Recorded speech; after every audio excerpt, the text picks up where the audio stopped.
Olá, pessoal! Estamos iniciando agora mais um dos encontros do Clube do Livro. E hoje, nesses 7 encontros que nós vamos ter sobre as 7 aulas de Vygotsky, nós vamos pensar a definição do método da pedologia. Então, primeiramente, eu queria que vocês lembrassem que esse livro são aulas estenografadas do Vygotsky. Ou seja, ele está dando aula para outras pessoas, ele está falando, interagindo e explicando isso para pessoas no contexto de uma classe. Então, em alguns momentos, pode parecer que a gente está fugindo um pouco do tema central e a gente não pode dar mais atenção aos exemplos do que ao conceito em si. Senão a gente se perde, a gente aprende sobre pensamento, a gente aprende sobre linguagem, a gente aprende sobre etapas de formação da linguagem, aprende sobre a questão do desenvolvimento, da genialidade e outras questões, mas a gente acaba se distraindo do foco do texto, que são esses três. O método de composição em unidades, de decomposição em unidades, o método clínico e o método genético comparativo. Esse daqui é o centro desse texto. Então a gente vai focar nele, vai trazer um pouquinho dos exemplos de Vygotsky, mas lembrando que esses mesmos exemplos estão presentes em outros capítulos do próprio livro e em outros textos de Vygotsky com maior aprofundamento. Esses três conceitos de método, essas três formas de método da pedologia vão ser o foco da gente hoje. Então, primeiramente, o que seria método? O Vygotsky vai dizer que, do grego, método significa caminho. Então, o método vai ser o modo de investigação ou estudo de uma parte da realidade. É o caminho que conduz à compreensão de regularidades científicas em algum campo. Então, vamos pensar aqui de uma forma muito específica que o método ele precisa ser pensado para um determinado objeto. Então, o método da pedologia talvez não seja o mesmo método o mesmo método de outra área. A gente precisa, por isso que o Vygotsky pensa esse conceito com os alunos nessa aula, porque existem diversos outros métodos de diversas outras áreas de estudo, que para essas áreas pode ser interessante, pode ser importante, mas para o estudo do desenvolvimento, que a gente viu anteriormente, que é o objeto da pedologia, o estudo do desenvolvimento infantil, vai ser necessário um método específico.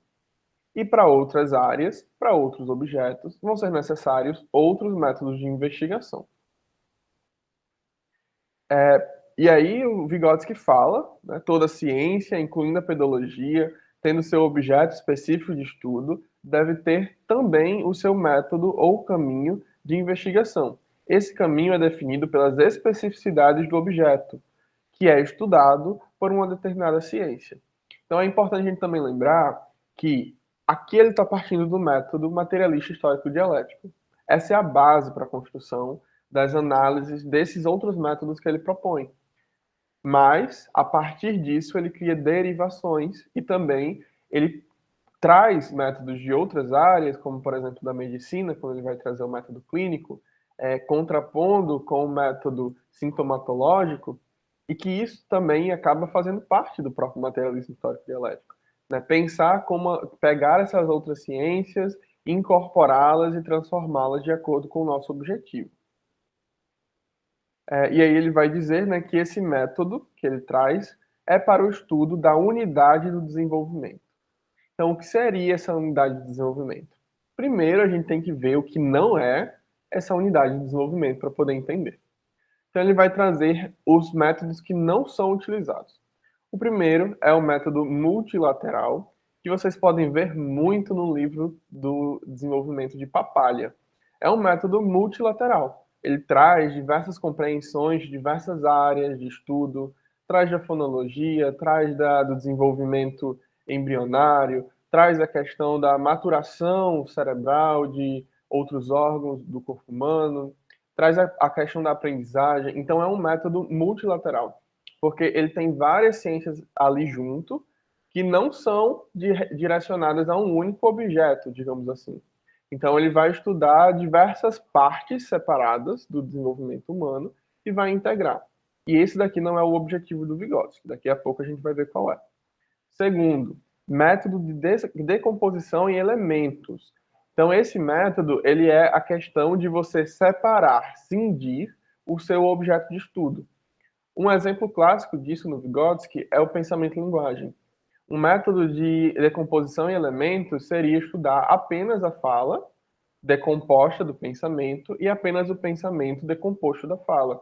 Mas ele diz que isso daí traria um empobrecimento para a própria compreensão. Por quê? A unidade do pensamento e da linguagem, a gente pode perceber, a gente pode analisar o significado da palavra, que é um som com um significado.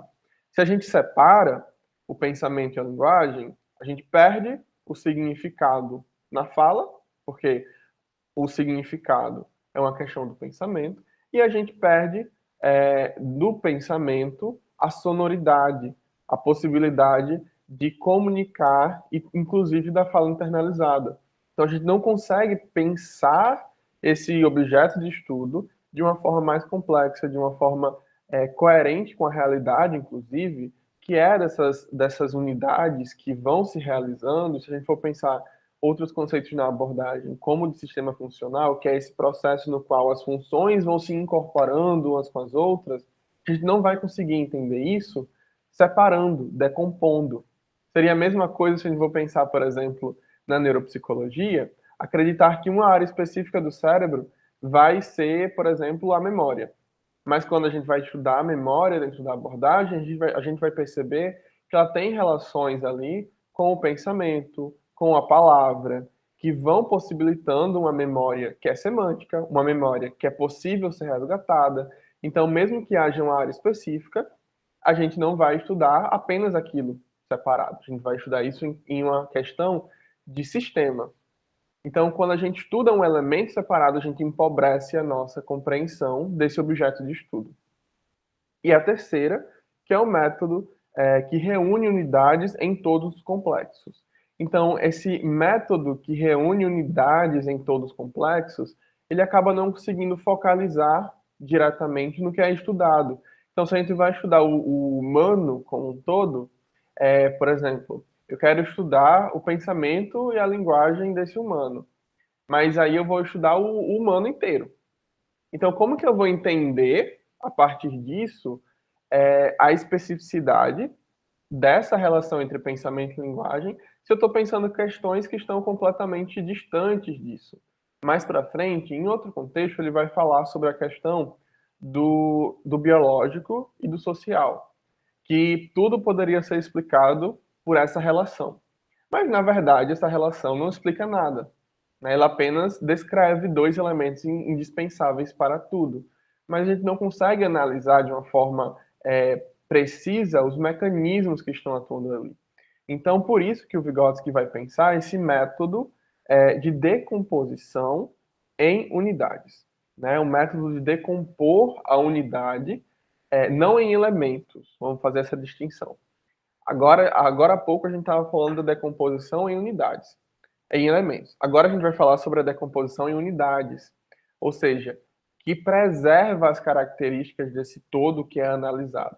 Então, o Vygotsky vai dizer: a análise que decompõe em elementos é definida pelo fato de o elemento não conter propriedades do todo. Então, esse elemento ele não contém as propriedades do todo. Ele não consegue dar conta de explicar esse todo complexo. Já a unidade é definida pelo fato de que é a parte de um todo que contém, mesmo que de forma embrionária, todas as características fundamentais próprias do todo. Nesse contexto, o Vygotsky cita o exemplo da água. Se eu decomponho a água em unidades, eu vou estudar o oxigênio e o hidrogênio. Quando eu estudo o oxigênio, eu vou ver que ele alimenta a chama, ele facilita as trocas de gases que possibilita que a chama continue sendo alimentada. Por outro lado, o hidrogênio ele é um combustível, por si só ele vai ali incendiar tudo. Mas quando eu pego a água e eu coloco no fogo, ele não vai intensificar, ele vai apagar. Então, se eu analiso um ou outro elemento da água, eu não vou conseguir explicar essa propriedade. Mas agora, se eu penso essa molécula de água, uma gota d'água, eu consigo preservar ali as mesmas propriedades que tem no rio, na chuva e em outras formas de água. Agora, para eu estudar a sua propriedade de apagar a chama e a sua propriedade de alguns objetos afundarem e outros boiarem na água, eu vou ter que estudar composições, formas de análise diferentes desse mesmo objeto. Esse que eu falei, de que a unidade, posso pensar todo o mar, pensar a chuva, aí a gente está nesse modelo de unidades complexas, de unidades totalitárias. Quando eu penso um método específico para pensar a possibilidade de apagar o fogo com água, e penso outro método para pensar a possibilidade de um objeto boiar ou não na água, estou pensando aí uma outra propriedade, então eu vou pensar em um outro método para avaliar isso. Prosseguindo, nós temos aí no método de decomposição em unidades duas características principais, né? A primeira característica é ela destaca as partes que não perderam a propriedade do todo. Então, eu destaco aí as propriedades que me permitem analisar esse fenômeno, que me permitem analisar essa questão importante, mas sem perder as propriedades desse todo complexo. E segundo, a decomposição para explicar suas diferentes propriedades. Um exemplo que o Vygotsky traz é da digestão. Eu não preciso estudar, por exemplo, o olho do indivíduo no processo de digestão. Eu preciso estudar a mastigação, eu preciso estudar a deglutição, eu preciso estudar o intestino, até a excreção. Então, eu isolei aí essa unidade que me permite entender a digestão. Da mesma forma, se eu for pensar o sistema respiratório, o sistema circulatório, eu não preciso pensar todo o humano para conseguir analisar esse fenômeno. Da mesma forma, o desenvolvimento. Eu vou precisar isolar os traços que me permitem pensar o que é o desenvolvimento. E aí o Vygotsky vai trazer alguns métodos que tentam explicar aí essa unidade do desenvolvimento e que não explicam, para a gente poder chegar até qual é o método que explica. Primeiro é o inatismo. Então eles diziam, por exemplo, a questão da fala, que a criança, se você coloca uma criança em um contexto de fala, ela vai falar tranquilamente. E aí os empiristas iriam dizer, como o Vygotsky traz, que se você pega uma criança que, mesmo que ela tenha as propriedades da fala, mesmo que ela tenha nascido com todos os órgãos necessários para isso, e coloca ela em uma sala com pessoas que não falam, ela nunca vai aprender. Então eles aí estavam trazendo uma contradição, uma contraposição ao inatismo. E o empirismo ia dizer que a criança vai aprender a fala por causa do meio. Então, independe as propriedades. Os inatistas iam lá e discordavam. Não. Se você pega uma criança que não tem, por exemplo, o aparelho fonador e você coloca em um grupo de pessoas que todas elas apenas falam verbalmente, vocalmente, ela também não vai aprender a falar. Então, aí a gente tem uma outra contradição.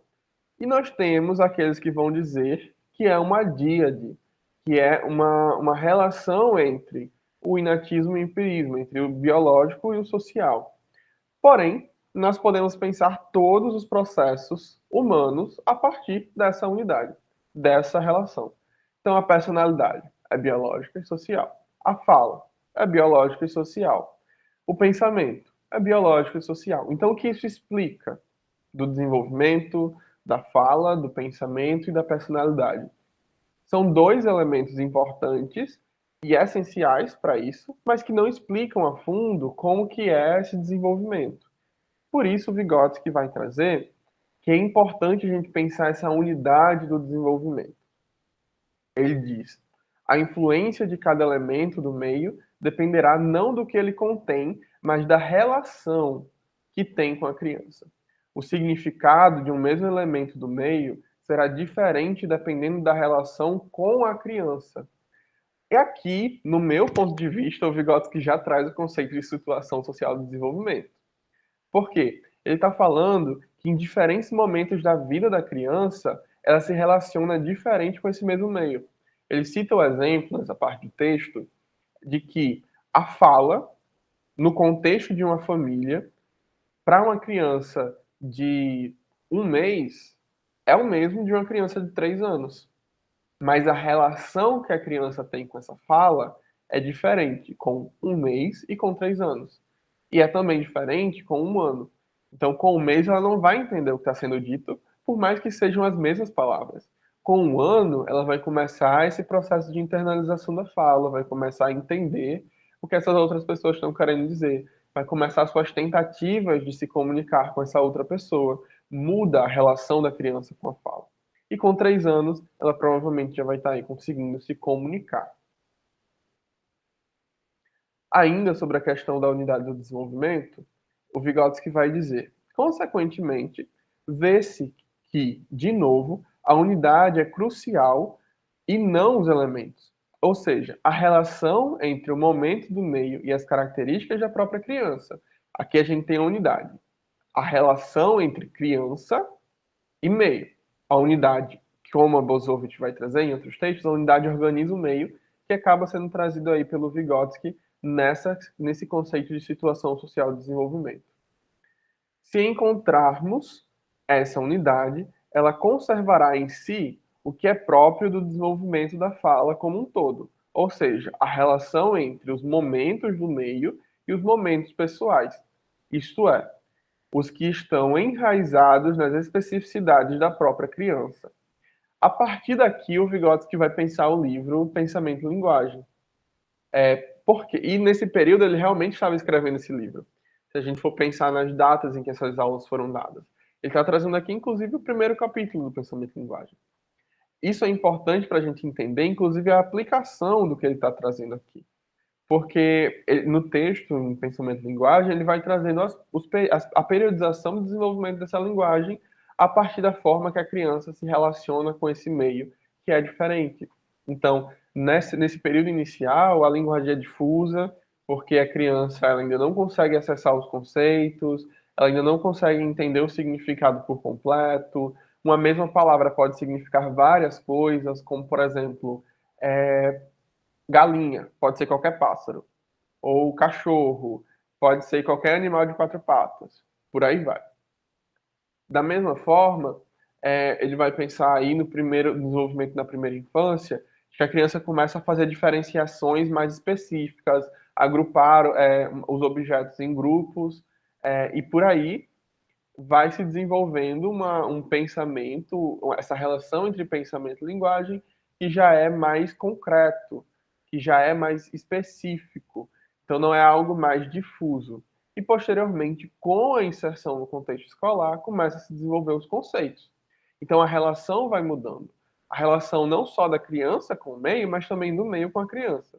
A relação dos adultos, de cobrança de compreensão dos significados, para uma criança de 7 anos é diferente da cobrança dos significados para uma criança de 1 ano. E aí a gente consegue analisar esse desenvolvimento, essa unidade. Né? E a gente não está estudando todo, não está estudando uma questão de relação social a um nível antropológico geral. A gente está pensando a relação social especificamente direcionada para o desenvolvimento dessa fala. Por isso é uma decomposição por unidade. O outro método que o Vygotsky vai trazer é o método clínico. Então, a gente vai pensar isso, ele traz muito isso daí a partir da medicina, porque havia, no contexto geral da medicina, no início, as pessoas eram agrupadas pelo sintoma, pela aparência, e não pela doença em si. Então, grupos de sintomas de dor de cabeça, todos eram colocados no mesmo grupo, por causa que tinham o mesmo sintoma. Quando, na realidade, cada um desses sintomas poderiam ser doenças diferentes. E esse método clínico surge no processo de tentar descobrir quais são as causas. Então, isso é o centro do método clínico. Entender as causas, compreender e explicar essas causas. Então, é uma diferenciação de um método descritivo, não é um método descritivo, é um método explicativo. Então, nós vamos analisar os processos subjacentes, internos, nesse desenvolvimento. Ainda sobre o método clínico, o Vygotsky vai falar. Ela trata as manifestações observadas no desenvolvimento infantil apenas como características por trás das quais tenta identificar como transcorreu ou como ocorreu o próprio processo de desenvolvimento que levou ao surgimento desses sintomas. E aí, o que é sintoma aqui? O Vygotsky traz um pouco antes o termo sintomas etários. Então, o que seria sintomas etários? Seria basicamente as características específicas de cada idade etária.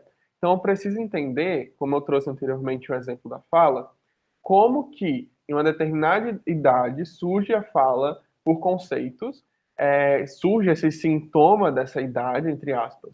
Quais são os mecanismos subjacentes, internos e sociais que provocam o surgimento disso, que promovem esse desenvolvimento. Então, esse é o método clínico. Eu consegui perceber, eu consegui analisar as causas por trás desse desenvolvimento, o que está aí escondido e não evidente de início. Até porque, se nós formos pensar, por exemplo, o Piaget, ele vai dizer que a criança é um pequeno cientista e vai descobrindo o meio. Ou seja, ele estava analisando, não clinicamente, esse desenvolvimento, mas observando apenas esse sintoma, a aparência desse fenômeno. E isso é exatamente a falta de um método clínico, de um método explicativo, que vai analisar essa relação da criança com o meio. Então, a gente tem aí duas formulações importantes da pedologia, que a gente percebe que é unitário, que é integrado. A gente vai pensar o método de decomposição por unidades e junto a gente vai pensar o método clínico. Não é uma hora o método de decomposição e outra hora o método clínico. É uma questão unitária. A gente vai pensar os dois juntos como uma forma complementar. Ainda sobre o método clínico, o Vygotsky vai usar um exemplo que eu acho muito interessante. Eu não sei se a pronúncia está correta, mas se escreve Wunderkind ou é Wunderkind, não sei. É um conceito alemão utilizado para descrever crianças à frente da idade, né? Aí não seria genialidade, mas prodígio, né? As crianças prodígio. E nós temos a genialidade, que para o Vygotsky seriam crianças dentro do esperado para aquela fase, mas acima não seria o normal, né? Mas do esperado ainda assim. Seria o máximo desenvolvimento possível dentro do que é esperado para aquele período específico. Então, o Vygotsky vai dizer que existem duas formas de desenvolvimento diferentes, que na verdade são fenômenos completamente diferentes. Nós temos crianças que se desenvolvem de uma forma muito acima do esperado e que o Vygotsky avalia que esse desenvolvimento muito acima do esperado acaba se manifestando na idade adulta como pessoas dentro da norma, digamos assim, dentro do esperado, e às vezes o Vygotsky cita esse termo, né, abaixo da média, inclusive, e por outro lado, nós temos crianças e pessoas que teriam essa, entre aspas, genialidade, que estariam dentro do esperado para a idade, então são crianças que brincam, são crianças que são infantis mesmo, no sentido de que é bom, no sentido de ser criança, mas que tem aí um desenvolvimento de alguma especificidade acima do esperado. Então, uma criança que é brincalhona, tá tudo dentro do esperado para a personalidade da criança naquele período, mas que ela consegue resolver aí cálculos que são esperados para uma pessoa de 19 anos. Esse é o exemplo que o Vygotsky cita. Por outro lado, crianças que seriam a Wunderkind, que têm aí um desenvolvimento muito acelerado, muito à frente do seu tempo, que perde essa questão do brincar, que perde essa questão do se divertir, né, que é próprio da criança, perdem essas características, mas que são vistas como geniais, mas que na realidade a gente está aí diante de um desenvolvimento que não seria o ideal, né, que tem sintomas específicos e que no decorrer no futuro acaba podendo produzir inclusive adoecimentos. Então é importante essa diferenciação. porque os sintomas podem ser parecidos, mas os processos são completamente diferentes. E essa é a importância do método clínico para a gente entender o desenvolvimento da criança. E agora a gente vai para o próximo método, né, o último método que ele traz nesse capítulo, que é o método genético comparativo. Então, nós vamos ter cortes etários comparativos. Eu vou comparar a cada idade da criança, quais são as especificidades, quais são as diferenças. Então, eu posso, a partir daí, entender o que é esperado para 6 meses, para 1 ano, para 1 ano e 6 meses, e aí por diante. Essa comparação entre as idades para observação do curso e caráter do desenvolvimento, então eu vou comparar uma idade com uma outra, para conseguir explicar como que esse desenvolvimento transcorre no tempo, como que esse desenvolvimento vai se complexificando. E por último, é uma comparação da criança com ela mesma.